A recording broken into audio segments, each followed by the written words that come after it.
Hello and welcome to Watch Releases Update for the week of June 21st until June 28th. Let's begin with Hamilton and a few new additions to the Khaki Field Mechanical line of watches. I'm not going to spend too much time on this release because it's essentially a few new dial variations to already existing 38mm line of watches. These new color variations will be available in either stainless steel or bronze cases. In stainless steel, there will be an addition of a white dial as well as the blue dial. The white dial is available on the green NATO strap. The blue dial is available on a matching blue NATO. Now the bronze dial here is available with the white dial only. I'm guessing a blue dial will be released eventually because when this model was first released in a bronze case, it was only available with the black dial. Now 2024, it's also available with the white dial. Everything else about this watch is exactly the same as the previous version. It still comes in the same 38mm case diameter. It's about 9.5mm in case height because these are manual wind watches. 47mm lug-to-lug distance, so super comfortable. And of course, as I mentioned, they come in either the bronze or a titanium case. As far as the movement goes, these ones are powered by the caliber H50, which is essentially a Powermatic 80 from my understanding. It beats at 21,600 vibrations per hour. It has 80 hours of power reserve and 17 joules. As far as the pricing goes, the stainless steel version is about $600 and the bronze version is about $900, although we all know that these watches will be available on the gray market at a pretty hefty discount. The new Longines Pilot Majetek Pioneer Edition in titanium. In 1930s, Czechoslovakian Air Force ordered Longines to create some pilot watches for their Air Force. The watches were marked with a very specific writing, which essentially from Czechoslovakian to English translated as property of military administration. And the first word in Czechoslovakian was Majetek, and that's why these watches are known as Majetek. Now forward to 2023, last year, Longines has reintroduced this model in a stainless steel case, and it had actually a pretty warm reception. It wasn't the exact recreation of the original. The 2023 model is in a larger contemporary case. It also has, of course, nicer finishes and a nicer movement. Now, 2024, Longines is releasing this exact model, but in a titanium case and in a limited edition quantity. First of all, just like the stainless steel model, it comes with the same case dimensions, 43mm diameter, 13.3mm in case height, 51.5mm lug-to-lug distance. And even though the case is cushioned, these are still pretty large watches.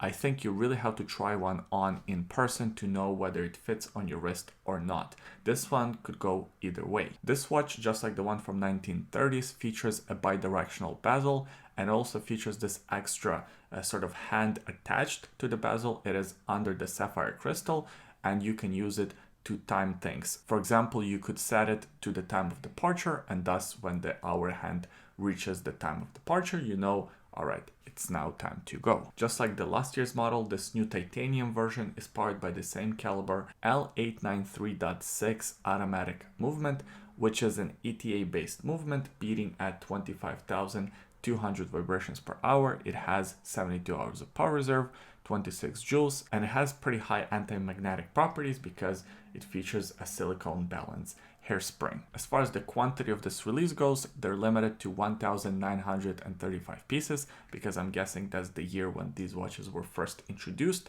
and they're priced at $5,000.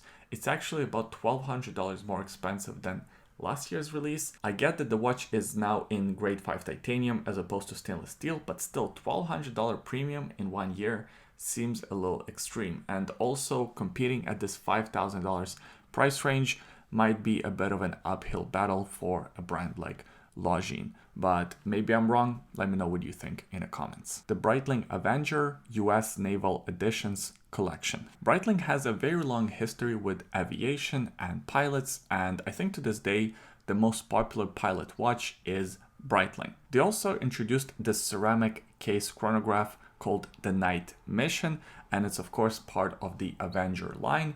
It's a pretty popular chronograph, and I actually think these watches look really cool.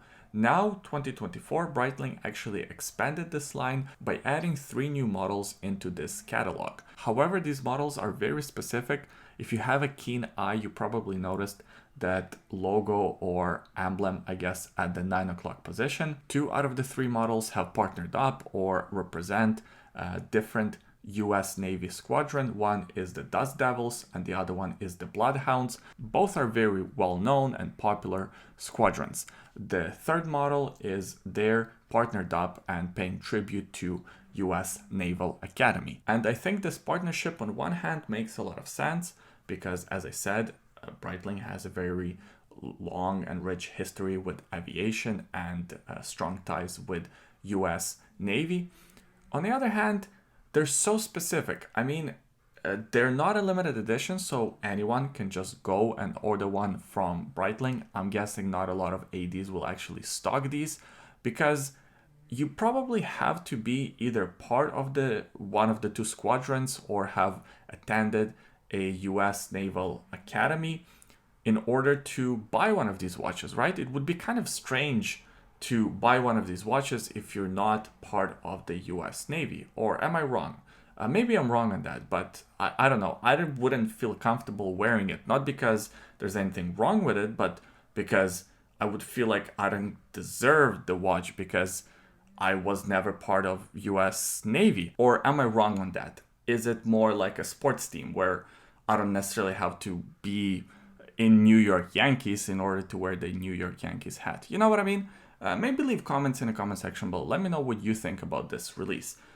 Do you have to be part of the squadron or have graduated from the US Naval Academy in order to buy these watches? Or do you think it's okay for general public to buy these watches and to wear them? And would you be comfortable wearing these watches? Leave your comments in the comment section below. I'm actually really curious. But coming back to the dimensions of this watch, it's exactly the same as the standard night mission chronograph. It has a 44mm case diameter. It's about 15.2mm in case height. As I mentioned, they are ceramic cases with 300 meters of water resistance, and these are powered by the caliber 01 automatic chronograph movement that has 70 hours of power reserve and beats at 4 Hertz. As far as pricing and availability goes, as I mentioned, these are not a limited edition, so you should be able to buy one if you want one, and they're priced at $10,200 US. The new Jacob & Co. Bugatti Tourbillon. From my experience, a lot of watch guys are into cars and a lot of car guys are into watches, and partnership with cars and watch companies is very common. Jacob & Co. had this very popular Bugatti model and it had this crazy recreation of a Bugatti W16 engine, which looked really cool. Now, if you didn't know, Bugatti just released a brand new model. It's called the Tourbillon after the watch complication. And of course, Jacob & Co. is releasing a new watch to sort of celebrate the fact and to make a ton of money. As far as the design of the watch goes, it's definitely not my cup of tea. You have to love these sort of out-of-the-box crazy bigger than life designs to appreciate a watch like this. I just happen to like more classic watches as opposed to something like that, but I know that there is a market for these watches, otherwise they wouldn't be making them. Now at the top of the case you have the 3 subdials. The one on the very left, that's a 30-second tourbillon.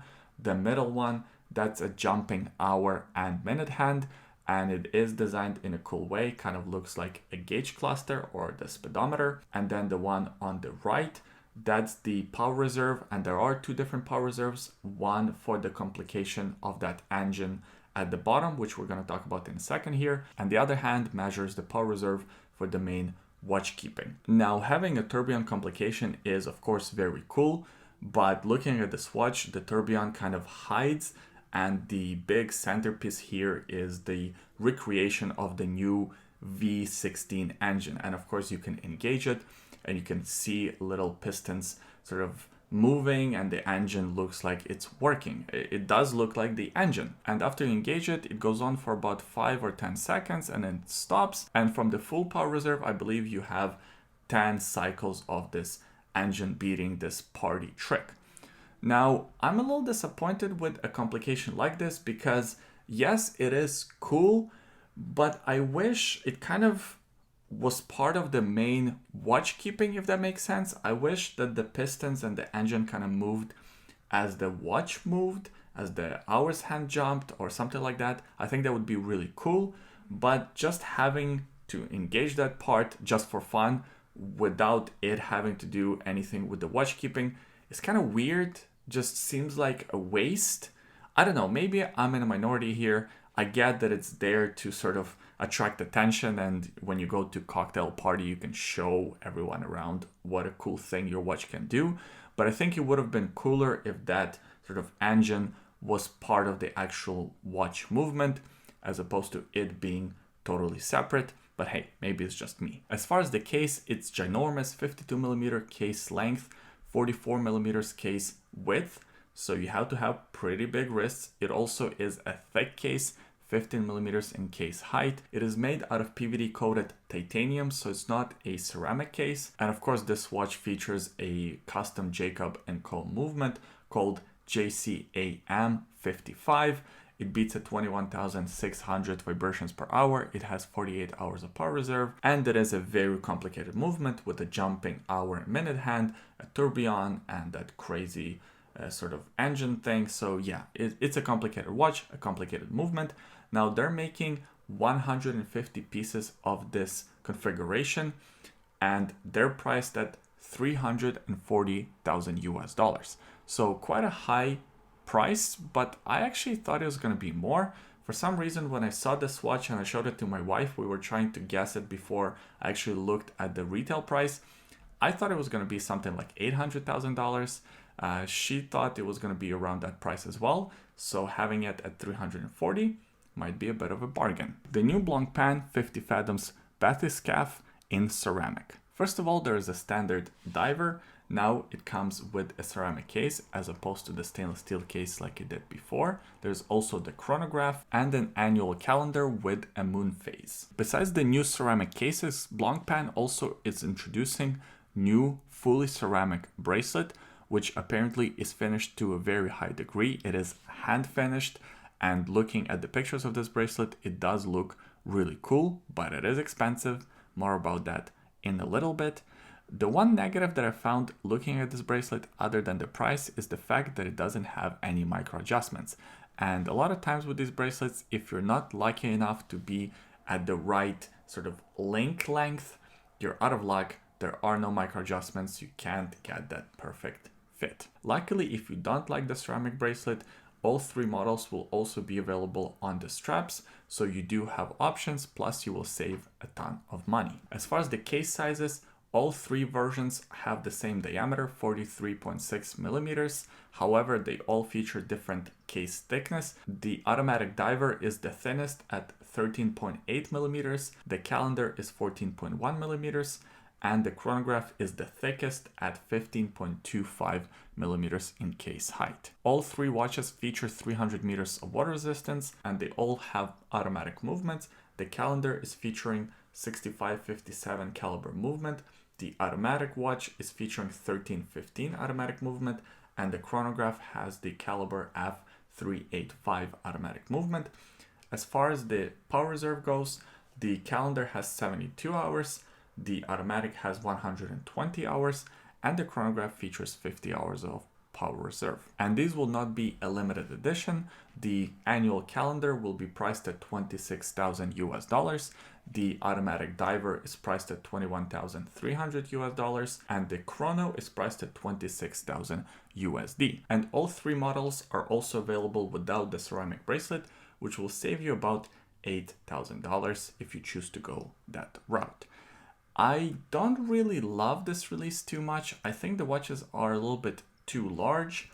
The diver is not my cup of tea at all. If I were to choose one, I probably would choose the chronograph. I think that one looks sort of the best, the most my style, but to be honest, as I said, all three don't really appeal to me personally. And that's it for this week's releases. I hope you enjoyed the video. If you did, give it a thumbs up, subscribe to the YouTube channel for more videos like this in the future, and leave a comment in the comment section below. Let me know what releases stood out to you personally. I always enjoy reading your comments. Thanks for watching, and we'll see you next time.